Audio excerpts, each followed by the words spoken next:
ఘర్ ఘర్ తిరంగా అనే నినాదం మన కేంద్ర ప్రభుత్వం, మన భారతదేశ ప్రభుత్వం మనకి ఇవ్వడం జరిగింది. దీని ద్వారా దేశభక్తిని చాటుకోవాలనే ఒక తపనతో ఆ స్లోగన్ ఇవ్వడం జరిగింది. అయితే ఇక్కడ అర్థం చేసుకోవాల్సిన విషయం ఏమిటంటే, తిరంగా ఎగరవేసిన వారు మాత్రమే దేశభక్తిని కలిగి ఉన్నారని కాదు, తిరంగా ఎగరవేసిన వాళ్ళు మాత్రమే దేశభక్తి ఉందని, లేకపోతే ఎగరవేని వాళ్ళకి లేదని ఎంత మాత్రం కాదు. మీ యొక్క దేశభక్తిని చాటండి అని చెప్పడం జరిగింది. కానీ ఇక్కడ భారతదేశంలో ఉంటున్న ప్రతి చిన్న బిడ్డ కూడా దేశం అంటే చాలా ప్రేమను కలిగి ఉంటారు, దేశభక్తిని కలిగి ఉంటారు.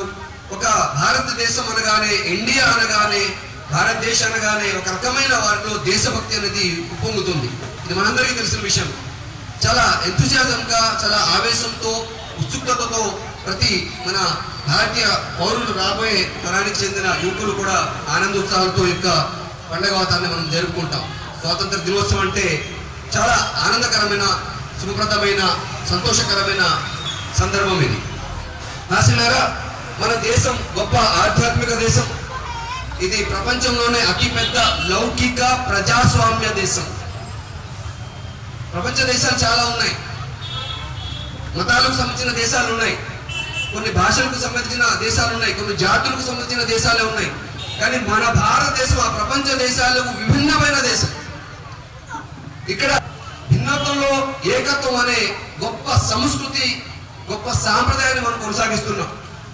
సుమారు 200 సంవత్సరాలు బ్రిటిష్ వారు ఈ దేశాన్ని పాలించి మనల్ని బానిసత్వంలో మగ్గించినప్పటికీ కూడా, కుల మతాల మధ్య చిచ్చు పెట్టడానికి వాడు ప్రయత్నించినప్పటికీ కూడా, ఈ దేశం ఈనాటికి కూడా కలిసి ఉంది అంటే ఇక్కడ దేశభక్తికి, రాజ్యాంగానికి నిదర్శనం మాత్రమే. ఈ యొక్క గొప్ప భారతదేశాన్ని, కలిసిమెలిసి ఉన్న భారతదేశాన్ని, దేశం అనేటప్పటికి నేను హిందువునా, ముస్లింనా, క్రైస్తవునా, పంజాబీనా, గుజరాతీనా అన్ని మర్చిపోయి మేము భారతీయులు మంచి పక్కన గలపిప్పే వాళ్ళు మన భారతీయులు. వారందరికీ నేను సెల్యూట్ కొడుతున్నాను. ఈ యొక్క గొప్ప దోషాన్ని, ఈ యొక్క గొప్ప సంస్కృతిని, ఈ యొక్క ఐకమత్యాన్ని మనం కొనసాగవలసిన అవసరం ఉంది. ఈ యొక్క ఆస్తిని, ఈ యొక్క సంస్కృతిని మనకు రాబోయే తరాలకు మనం అందజేయవలసిన అవసరం ఉంది.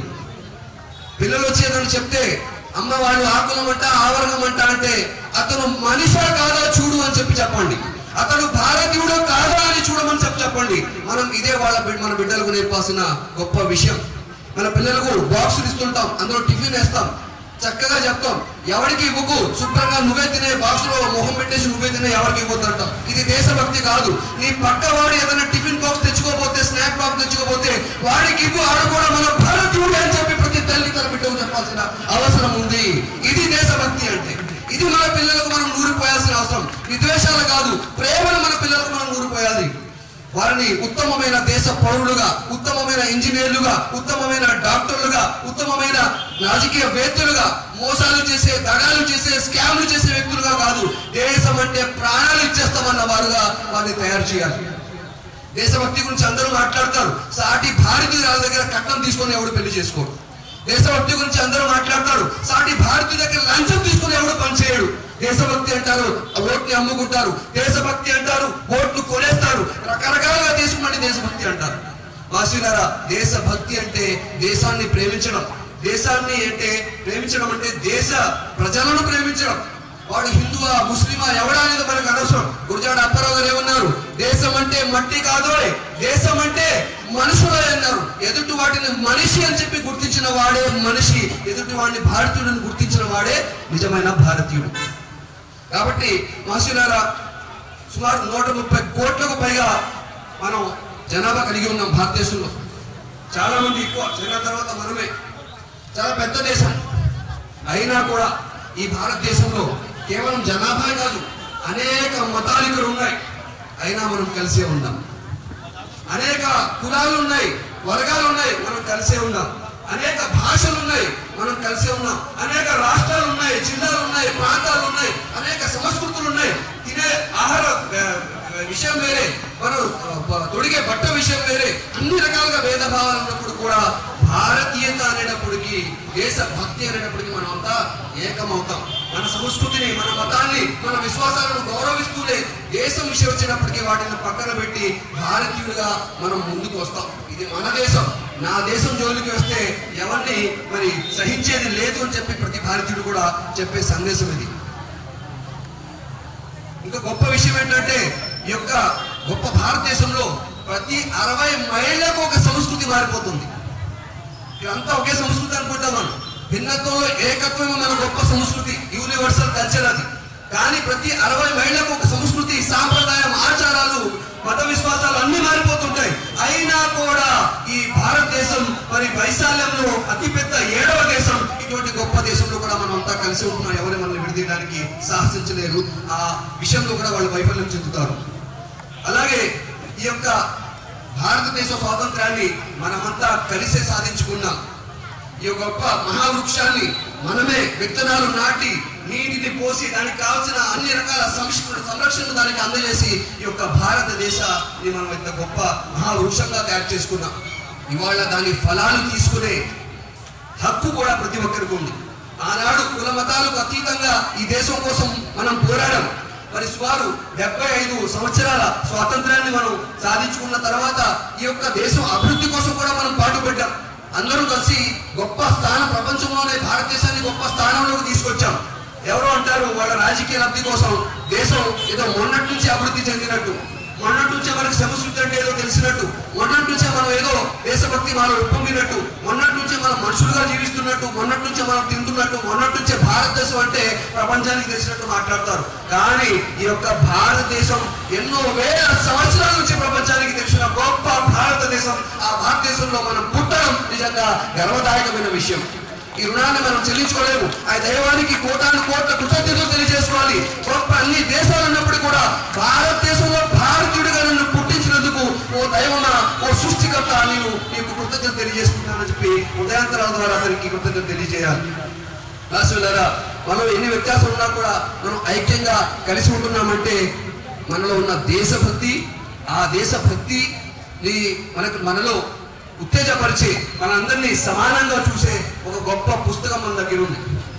భగవద్గీత ఉండొచ్చు, ఖురాన్ ఉండొచ్చు, బైబిల్ ఉండొచ్చు, అన్ని ఉండొచ్చు. కానీ ఆయా గ్రంథాలు ఇవాళ ఉన్నాయి ఉనికిలోకి భారతదేశంలో. ఆయా గ్రంథాలు, ఆయా మతాలు, సాంప్రదాయాలు పాటించబడుతున్నాయి, రక్షించబడుతున్నాయి, ధర్మ రక్షణ జరుగుతుందంటే ఆ పుస్తకాలన్నిటినీ కాపాడే ఒక గొప్ప పుస్తకం రాజ్యాంగ రూపంలో మన దేశంలో అందించబడింది. కాబట్టి రాజ్యాంగాన్ని కాపాడినట్లయితే అన్ని మతాలు, కులాలు, సాంప్రదాయాలు, ధర్మ గ్రంథాలు కాపాడబడతాయి. కాబట్టి మీ గ్రంథాలని, మతాలని కాపాడడానికి ప్రయత్నం చేయకండి. దేశభక్తిని, దేశాన్ని, రాజ్యాంగాన్ని కాపాడడానికి ప్రయత్నం చేయండి. మన అన్ని కులాలు, మతాలు కూడా సంరక్షణగా ఉంటాయి. ఈ దేశానికి, దేశ ప్రజలకి, పిల్లలకి, రాబోయే తరాలకు మనం అందించాల్సిన సందేశం ఇది. ధర్మ రక్షణ అంటే ధర్మాన్ని పాటించడం ద్వారా ధర్మ రక్షణ అవుతుంది. ఇతర ధర్మాలను దూషించడం ద్వారా, వ్యతిరేకించడం ద్వారా, మత విద్వేషాలు రచ్చగొట్టడం ద్వారా నా ధర్మం ప్రమాదం ఉంది, వేరే ధర్మం ఈ దేశాన్ని పాలించేస్తుంది ఏం లేదు. అనేక సంవత్సరాలు ముస్లింలు పాలించారు, భారతదేశంగానే ఉంది. 200 సంవత్సరాలకు పైగా బ్రిటిష్ వారు పాలించారు, భారతదేశంగానే ఉంది. మైనార్టీగా ఉంది, మెజార్టీగా ఉంది. ఇది దేశం గొప్పతనం. ఈ దేశ సంస్కృతిని, దేశ సంపదను, ఇక్కడున్న ఈ యొక్క ప్రేమను ఎవరు కూడా దొంగలించలేరు. మన బంగారాన్ని, వజ్రాలను అన్ని తీసుకెళ్ళిపోయారు, కానీ మన భిన్నత్వంలో ఏకత్వాన్ని కూడా వారు దొంగలించలేకపోయారు. కాబట్టి దీన్ని కాపాడాల్సుకున్న బాధ్యత మీపై నాపోయింది. ఈ దేశాన్ని మనమంతా కలిసి స్వాతంత్రం సాధించుకుందాం, దేశాన్ని అభివృద్ధి చేసుకుందాం. రాబోయే రోజుల్లో కూడా దీన్ని కాపాడాల్సుకున్న బాధ్యత మీపై నాపై ఉంది. మనకి ముఖ్యంగా దేశ స్వాతంత్రం అనేటప్పటికీ చాలా మంది ముస్లింలు కూడా ఉన్నారు, హిందువులు కూడా ఉన్నారు. కానీ ఇక్కడ దేశం స్వాతంత్రం ఏంటి, స్వాతంత్ర సమరయోధులు అంటే పిల్లలు కామన్ గా కొన్ని పేర్లు చెప్తాం. ఏం చెప్తాం? ఎవరి పేర్లు గుర్తుకొస్తాయి? పిల్లలు కూడా ఉన్నారు. ఎవరి పేర్లు గుర్తుకొస్తాయమ్మా? What the freedom fighters, Gandhi, Nehru ఉన్నారు, కలాం ఆజాద్ ఉన్నారు, సుభాష్ చంద్రబోస్ ఉన్నారు, భగత్ సింగ్ ఉన్నారు. ఇట్లా ఇత్యాది అనేక పేర్లు కూడా మనం చదువుతుంటాం. వాళ్ళంతా స్వాతంత్ర సమరయోధులే. కొంతమంది హింసావాదాన్ని, హింసా విధానాన్ని, మార్గాన్ని ఎంచుకున్నారు, కొంతమంది అహింసా విధానాన్ని ఎంచుకున్నారు. అయినప్పుడు కూడా మన దేశాన్ని మనం స్వాతంత్రం తీసుకొచ్చాం. అందరి కాంట్రిబ్యూషన్ ఉంది. అది తప్పు, ఇది రైట్ అని చెప్పడానికి లేదు. కానీ గొప్ప విప్లవం, ఉద్యమం ఏంటంటే మరి అహింస ద్వారానే సాధించబడింది. గాంధీ గారు వచ్చి శాంతియుతంగా మనం పోరాడి చేయాలన్నారు. ఆయన అడుగుజాడల్లో అందరూ కూడా నడిచారు. కాబట్టి కులమతాలకు అతీతంగా దేశాన్ని స్వాతంత్రం మనం తీసుకొచ్చాం. ఎక్కడ కూడా అగ్రెసివ్ గా మనం స్వాతంత్రాన్ని సాధించుకోలే.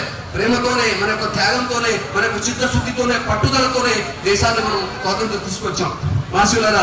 అయితే దురదృష్టవశాత్తు ఏంటంటే మరి ముస్లింలు ఎక్కువగా ఉన్నారు కాబట్టి చెప్పాల్సిన బాధ్యత నాపై ఉంది. చాలా మంది ముస్లింలకు కూడా తెలియదు, ముస్లింలకు కూడా తెలియదు. అంటే అసలు ఆ ముస్లింస్ అనేటప్పటికీ ముస్లింల దేశభక్తిని శంకించే ప్రయత్నం కొంతమంది చేస్తున్నారు.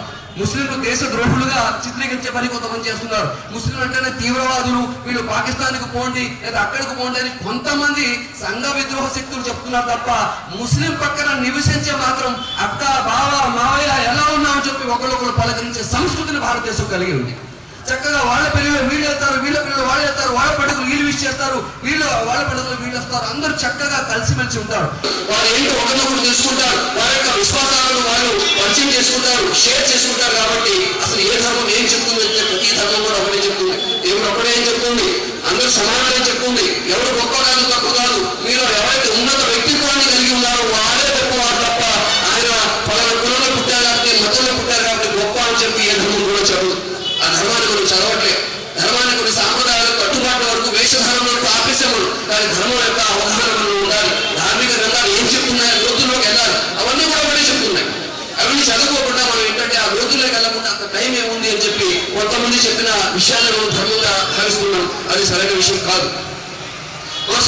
కొన్ని విషయాలు అసలు ముస్లింలు ప్రత్యేకంగా భారతదేశం కోసం ఏం చేశారు, ఏం జరిగింది అనేది తెలుసుకోవాలి. ఇప్పుడు ఎందుకంటే పుస్తకాల్లో ఉంది గాంధీ గురించి, నెహ్రూ గురించి, అలాగే భగత్ సింగ్ గురించి, సుభాష్ చంద్రబోస్ గురించి అన్నీ ఉన్నాయి. ఏ వీడియో చూసినా కూడా మీరు యూట్యూబ్ లో తీస్తే వాళ్ళ పేర్లే వస్తాయి. కానీ ఎక్కడ కూడా బాధాకరమైన విషయం ఏంటంటే ముస్లిం స్వాతంత్ర సమరయోధుల చరిత్ర అనేది కనుమరుగైపోతుంది. కావాలని కొంతమంది మరుగున పెట్టేస్తున్నారా, తీసేస్తున్నారా, అసలు అంటే ముస్లింస్ అంటే ఏంటి అనేది ఈ విషయం కూడా చాలా ప్రశ్నార్థకంగా మారింది. ఈ విషయంలో నా యొక్క బాధ్యత ఏంటంటే కొన్ని విషయాలు మీ ముందు ఉంచడానికి ప్రయత్నం చేస్తాను.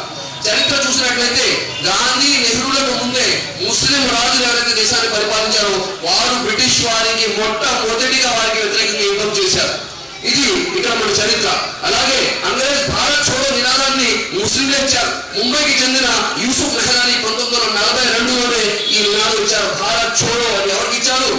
బ్రిటిష్ వారికి ఇచ్చారు. మా భారతదేశంలో వదిలేసిపోండి అని. అలాగే సైనికులు అనే నినాదం కూడా మెహరాని గారు ఇచ్చారు. అలాగే మొదటి సహాయ నిరాకరణ ఎవరైతే చేశారంటే మనం మొన్నబట్టి అనుకుంటాం, కానీ ముస్లింలే మొట్టమొదటి సహాయ నిరాకరణ చేశారు. 1920లో ఒక ఖిలాఫత్ మూవ్మెంట్ అని జరిగింది, ఖిలాఫత్ ఉద్యమం. అప్పుడు అందులో మన మొహమ్మద్ అలీ జోహర్ గారు అలాగే మొహమ్మద్ అబుల్ కలాం ఆజాద్ గారు ఒక ప్రణాళిక రచించారు.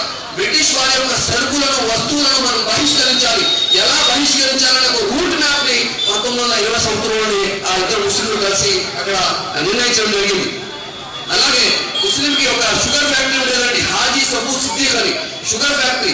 ఆయన కంపెనీలో తయారైన షుగర్ మొత్తం ఇంగ్లాండ్ లో తయారయ్యేది. ఇక్కడ తయారైన షుగర్ వాళ్ళు ఇంగ్లాండ్ లో వాడుకుంటున్నారు, మన దేశాన్ని దోచుకుంటున్నారు. అవసరమైతే నా షుగర్ కంపెనీని మూసేస్తాను తప్ప నా పంచదారం ఇంగ్లాండ్కి వెళ్ళని అని చెప్పి ఆయన కంపెనీని మూసేశాడు. అటువంటి గొప్ప దేశ భక్తులు ముస్లింలు మహాశివులారా. అటువంటి వాళ్ళని మనం శంకిస్తున్నాం. అలాగే బ్రిటిష్ వాళ్ళు కొనుక్కున్న బాటా కంపెనీ కూడా ఒక ముస్లిం వ్యక్తికి చెందింది. ఆయన కూడా దేశం కోసం ఆ బాటా కంపెనీని ఎక్కడ వాళ్ళకి అమ్మడం నష్టాలు ఉందని చెప్పి అక్కడ సహాయ నిరాకరణ ఉద్యమంలో భాగంగా. అలాగే భగత్ సింగ్ గారి గురించి మనకు తెలుసు. ఆయన గురించి వాదించడానికి ఒక్క లాయర్ కూడా ముందుకు రాలేదు. ఆయన గురుశిక్ష బ్రిటిష్ వాళ్ళు ఆయన మీద టార్గెట్ చేశారు. అటువంటి పరిస్థితుల్లో ఎవరు రాలేదు, కులమతాలకు అతీతంగా ఎవరు రాకపోతే మరి ఆయన్ని ఫైట్ చేయడానికి, ఆయన గురించి మాట్లాడడానికి బ్యారిస్టర్ ఆసిఫ్ అలీ ముందుకు వచ్చి ఆయన కేసుని వాదించడం జరిగింది. కానీ శోభా సింగ్ అనే వ్యక్తి ఆయనకి వ్యతిరేకంగా బ్రిటిష్ వారికి సాక్ష్యం ఇవ్వడం వల్ల భగత్ సింగ్ గారికి ఉరిశిక్ష పడింది. లేకపోతే ఈ అలీ గారు ఆయన్ని ఉరిశిక్ష పడకుండా చేసేవారు. చరిత్ర తీసి చదవడానికి ప్రయత్నించండి. వాట్సాప్ లో వచ్చే చరిత్ర కాదు, నిజమైన చరిత్రను మీరు చదవడానికి ప్రయత్నించండి. నిజమైన చరిత్రను చదివిన వారే కొత్త చరిత్రను సృష్టించడానికి అవకాశం ఉంటుంది. ఆ అవకాశం, అదృష్టం దైవం మనం కలిగేయాలని చెప్పి నేను దుఆ చేస్తున్నాను. అలాగే ఇన్ఖిలాబ్ జిందాబాద్ మౌలానా హసరత్ మోహాని గారు ఇచ్చారు. గొప్ప నినాదం ఇది. మరి ఈ నినాదాన్ని కూడా ఆయన ఇచ్చారు. అలాగే 1957 తిరుగుబాటు చేశారని, సైనిక తిరుగుబాటు జరిగింది కదా, తిరుగుబాటు చేశారని సుమారు 50,000కు పైగా ఉలేమాలను ఉరి తీశారు. వారిని ఉరి తీయడానికి ఉరి కంబాలు లేక ఢిల్లీ నుండి కలకత్తా వరకు కూడా రోడ్లపై ఉన్న చెట్లకు వేలాలు తీసి వాళ్ళు ఉరి తీశారు. దేశం కోసం మదర్సా యొక్క ఉలేమాలు, మత పండితులు తమ ప్రాణాలను త్యాగం చేశారు. ఇటువంటి గొప్ప చరిత్ర ముస్లిం సమాజానికి ఉంది, ఇక్కడ ప్రతి సమాజానికి ఉంది. దేశం కోసం వాళ్ళు పోరాడారు మహాశివులారా. అలాగే అష్ఫాకుల్లా ఖాన్ గారు తక్కువ వయసులో చనిపోయిన దేశం కోసం త్యాగం చేసిన వారిలో మొట్టమొదటి వ్యక్తి. కేవలం 27 సంవత్సరాల వయసులోనే వారిని గురి తీయడం జరిగింది. చాలా మంది చేశారు. మన ప్రాంతంలో మన అల్లూరి సీతారామరాజు గారు కూడా తక్కువ వయసులోనే ఆయన ప్రాణాలు కోల్పోయారు దేశం కోసం. ఆయన గొప్ప మహానుభావుడు. మన గురుగారు పుట్టడం కూడా చాలా మన గొప్ప విషయం, చాలా అదృష్ట విషయం, చాలా గొప్పగా చెప్పుకోవాల్సిన విషయం. అటువంటి మహావీరుడు మన గడ్డ మీద, మన అభిమాన ప్రాంతంలో, మన ఏరియాలో పుట్టడం కూడా చాలా. కాబట్టి కుల మతాలకు అతీతంగా స్వాతంత్ర సమర యోధులను చూడాలి, మన స్వాతంత్రాన్ని చూడాలి, దేశాన్ని చూడాలి. నా మతం కాదు, నా దేశం గొప్పది అనే భావన మనుషులు ఎప్పుడు వస్తుందో దేశం అప్పుడు అభివృద్ధి చెందుతుంది, ముందుకెళ్తుంది. నా మతం, నేను, నా కులం, నా సంస్కృతి అని ఎప్పుడైతే మనం చాలా సంకుచితతో కలిగి ఉంటామో అప్పుడు దేశం కుంటుపడుతుంది, వెనక్కి వెళ్ళిపోతుంది, తిరోగమన దశకు వెళ్ళిపోతుంది మనుషులారా. కాబట్టి అందరూ కూడా కృషి చేయాల్సిన అవసరం ఉంది. అలాగే 1757లోనే సిరాజు దౌలా ప్లాసీలో తమ ప్రాణాలు కోల్పోయారు. అలాగే 1799లోనే ఆంగ్లో మైసూర్ వార్ అనేది ప్రకటించారు. మరి ఆంగ్లో మైసూర్ వార్ అక్కడ చేయడం జరిగింది. అక్కడ వారు ప్రాణాలు కోల్పోయారు. అలాగే ఈ హైదర్ అలీ మరి టిప్పు సుల్తాన్ వారు కూడా బ్రిటిష్ వారికి వ్యతిరేకంగా పోరాటం జరిగింది. ఒక ఢిల్లీలోనే సుమారు 27,000 మంది ముస్లింలు చంపబడ్డారు. చరిత్ర తీసుకున్నట్టు ఢిల్లీ ప్రాంతంలోనే 27,000 మంది ముస్లింలు అక్కడ చంపబడ్డారు. అలాగే ఖాన్ అబ్దుల్ గఫార్ ఖాన్ 1929లో విలాయత్ ఖిద్మత్గార్ మూవ్మెంట్ అక్కడ జరిపారు. అందువల్ల సుమారు ఆయన అన్యుల్ని 1,00,000 మంది ముస్లింలు ప్రేమ చేసి బ్రిటిష్ వారికి వ్యతిరేకంగా ఆయన పోరాడారు. ఆయనకి ఏంటంటే సుమారు 250 మందిని ఆయన అనుసరణ అక్కడ బ్రిటిష్ వారికి చంపేశారు. అలాగే మదర్సా ఉద్యమాలు సిల్క్ లెటర్ ఉద్యమం అని చెప్పి ఉద్యమం చేశారు. ఆయన బ్రిటిష్ వారికి వ్యతిరేకంగా పోరాడారు. ఏంటి అంటే మరి పట్టు వస్త్రాలపై సీక్రెట్ కోడ్స్, ఆయుధాలు ఎక్కడ ఉన్నాయి, ఎక్కడ దాచారనే అడ్రస్లు అన్ని కూడా వాళ్ళు ఏంటంటే ఆ సిల్క్ పట్టు వస్త్రాల మీద రాసి చక్కగా సీక్రెట్ గా ఒకరు అందజేసుకుని బ్రిటిష్ వారికి వ్యతిరేకంగా వారు పోరాడేవారంట.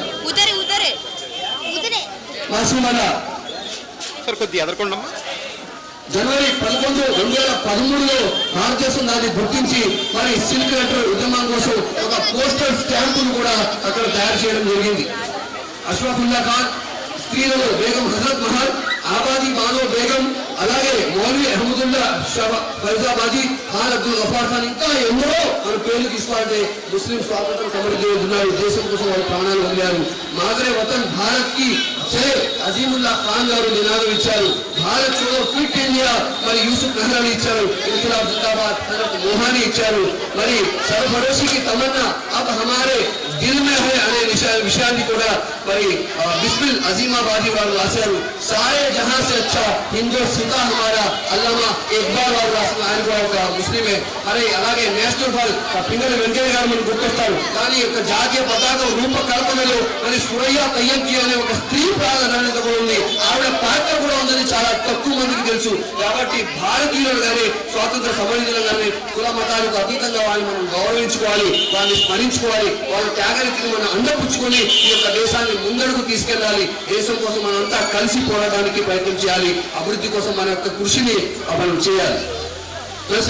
మరి ముస్లింలు ఈనాడు కూడా ఎన్నో సేవలు అందిస్తున్నారు. The missile man Abdul Kalam Azad, ఆయన గొప్ప సైంటిస్ట్. ఆయన అలాగే మన ప్రధానమంత్రులుగా లేకపోతే రాష్ట్రపతులుగా, ఉపరాష్ట్రపతులుగా అనేక ప్లేసెస్ లో అధికారిక స్థానంలో ముస్లింలు సేవలు అందించారు. ఈనాటికి కూడా సేవలు అందిస్తున్నారు. మరి ఆనాడు కూడా దేశం కోసం వాళ్ళు ప్రాణాలు అర్పించడానికి వెనుకాడలేదు.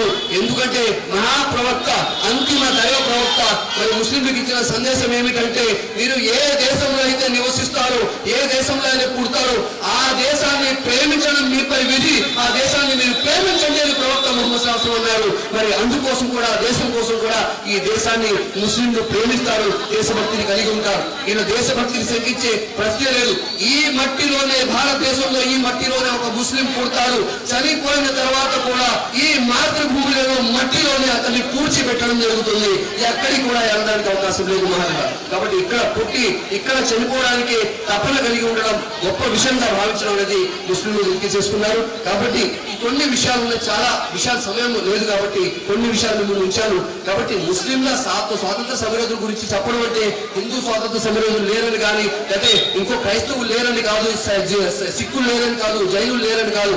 చాలా మందికి తెలియదు కాబట్టి మహర్షి గారు మీ ముందుకు వచ్చారు. కానీ భారతదేశం కోసం హిందూ, ముస్లిం, సిక్, జైన్, ఈసాయి, క్రైస్తవులు అందరూ కూడా కలిసి పోరాడారు. వాళ్ళు మీరెవరు అని చూడలేదు.